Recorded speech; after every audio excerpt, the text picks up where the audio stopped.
ಸಾರಥಿ ಬಂಧುಗಳೇ, ನಾವು ಈ ದಿವಸ ಮೈಸೂರಿನ ಮಾನ್ಯ JMFC ಘನನ್ಯಾಯಾಲಯದ ಆವರಣದಲ್ಲಿ ಕಸ್ತೂರಿ ಕರ್ನಾಟಕ ಜನಪರ ವೇದಿಕೆ ಕಾರ್ಯಕರ್ತರು ಮತ್ತು ಕರ್ನಾಟಕ ರಾಜ್ಯ ರೈತ ಸಂಘದ ಕಾರ್ಯಕರ್ತ ಹಾಗೂ ಮದ್ದೂರು ತಾಲೂಕು ಕೆಸ್ತೂರು ಗ್ರಾಮದ ನಾಗೇಂದ್ರ ಎಂಬತಕ್ಕಂಥ ಒಬ್ಬ ರೈತ ನಮ್ಮ ಜೊತೆಯಲ್ಲಿದ್ದಾನೆ. ಕಾರಣ, ನಾವು ನ್ಯಾಯಾಲಯಕ್ಕೆ ಬಂದಿರುವುದು ಇಷ್ಟೇ. ಕಳೆದ ತಿಂಗಳುಗಳಲ್ಲಿ ಮೈಸೂರಿನ ಎಸ್ ಬ್ಯಾಂಕ್ನಲ್ಲಿ ಮದ್ದೂರು ತಾಲೂಕಿನ ನಾಗೇಂದ್ರ ಎಂಬತಕ್ಕಂಥವರು ಗೃಹ ಸಾಲವನ್ನಾಗಿ 40 ಲಕ್ಷ ಪಡೆದಿದ್ದರು. 40 ಲಕ್ಷ ಪಡೆದ ನಂತರ ಅವರು ಪಾವತಿಸಿದಂಥ 17,90,000 ರೂಪಾಯಿಗಳಲ್ಲಿ 1,80,000 ರೂಪಾಯಿಗಳನ್ನು ಮಾತ್ರ ಅವರು ಅಸಲಿಗೆ ಪಾವತಿ ಮಾಡಿಕೊಂಡಿದ್ದರು. ಈ ಬಗ್ಗೆ ನಾವು ಅನೇಕ ಬಾರಿ ಎಸ್ ಬ್ಯಾಂಕು ಮತ್ತು ಜಯಲಕ್ಷ್ಮೀಪುರಂ ಪೊಲೀಸ್ ಠಾಣೆಯಲ್ಲಿ ನಮಗೆ ನ್ಯಾಯವನ್ನು ದೊರಕಿಸ್ಕೊಡಿ, ಏನು ನಾಗೇಂದ್ರರವರು ಒಂದೇ ಕಂತಿನಲ್ಲಿ ನಿಮ್ಮ ಅಸಲು ಮತ್ತು ಬಡ್ಡಿಯನ್ನು ಸೇರಿಸಿ ಜಮಾ ಮಾಡೋಕ್ಕೆ ತಯಾರಾಗಿದ್ದಾರೆ.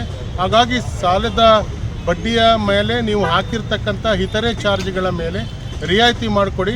ನಾಗೇಂದ್ರ ರೈತ ನಾಗೇಂದ್ರನ ರಕ್ಷಣೆಗೆ ನೀವು ಧಾವಿಸಬೇಕು ಅಂತ ಹೇಳಿ ಅನೇಕ ಬಾರಿ ಮನವಿಯನ್ನು ಮಾಡಿದ್ದು. ಈ ಮನವಿಯನ್ನು ತಿರಸ್ಕರಿಸಿದಂತಹ ಎಸ್ ಬ್ಯಾಂಕ್ನ ಅಧಿಕಾರಿಗಳು ಕಸ್ತೂರಿ ಕರ್ನಾಟಕ ಜನಪರ ವೇದಿಕೆಯಿಂದ ನನ್ನ ಮೇಲೆ ಪ್ರೆಸಿಡೆಂಟ್ ಆಫ್ ಉಮಾಶಂಕರ ಅಂತ ಮಾಡಿದ್ದಾರೆ. ಕರ್ನಾಟಕ ರಾಜ್ಯ ರೈತ ಸಂಘದ ಜಿಲ್ಲಾ ಪ್ರಧಾನ ಕಾರ್ಯದರ್ಶಿಗಳಾದಂಥ KG ಉಮೇಶ್ ಮೇಲೆ ಪಾರ್ಟಿ ಮಾಡಿ ಮೊಕದ್ದಮೆಯನ್ನು ದಾಖಲೆ ಮಾಡಿದ್ದಾರೆ. ಯಾರು ಹೋರಾಟಗಾರರು ನ್ಯಾಯವನ್ನು ಕೇಳಲು ಹೋದರೆ, ಒಬ್ಬ ಬಡ ರೈತನ ಪರವಾಗಿ ಹೋದರೆ ಅವ್ರ ಮೇಲೆ ಕೇಸ್ ಹಾಕುವಂತಹ ಖಾಸಗಿ ಬ್ಯಾಂಕ್ಗಳ ಒಂದು ನಿರ್ಧಾರವನ್ನು ತೀವ್ರವಾಗಿ ಖಂಡಿಸ್ತೀವಿ. ನಾವು ಈಗಾಗಲೇ ಮಾನ್ಯ ಘನನ್ಯಾಯಾಲಯಕ್ಕೆ ನಾವು ಹಾಜರಾಗಿ ಈ ದಿನ ಹಾಜರಾದೋ ದಿನಾಂಕ 30ರಂದು ನಮಗೆ ದಿನಾಂಕವನ್ನು ಘನನ್ಯಾಯಾಲಯ ಕೊಟ್ಟಿದೆ. ಹಾಗಾಗಿ ಘನನ್ಯಾಯಾಲಯದ ಆದೇಶವನ್ನು ಗೌರವವನ್ನು ಎತ್ತಿಡಿತೀವಿ. ನಾವು ನ್ಯಾಯಾಲಯಕ್ಕೆ ಭಾಗಿಯಾಗಿದ್ದೀವಿ.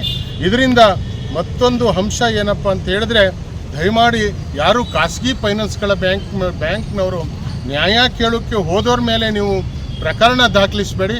ಇದು ಕೊನೆ ಆಗ್ತದೆ.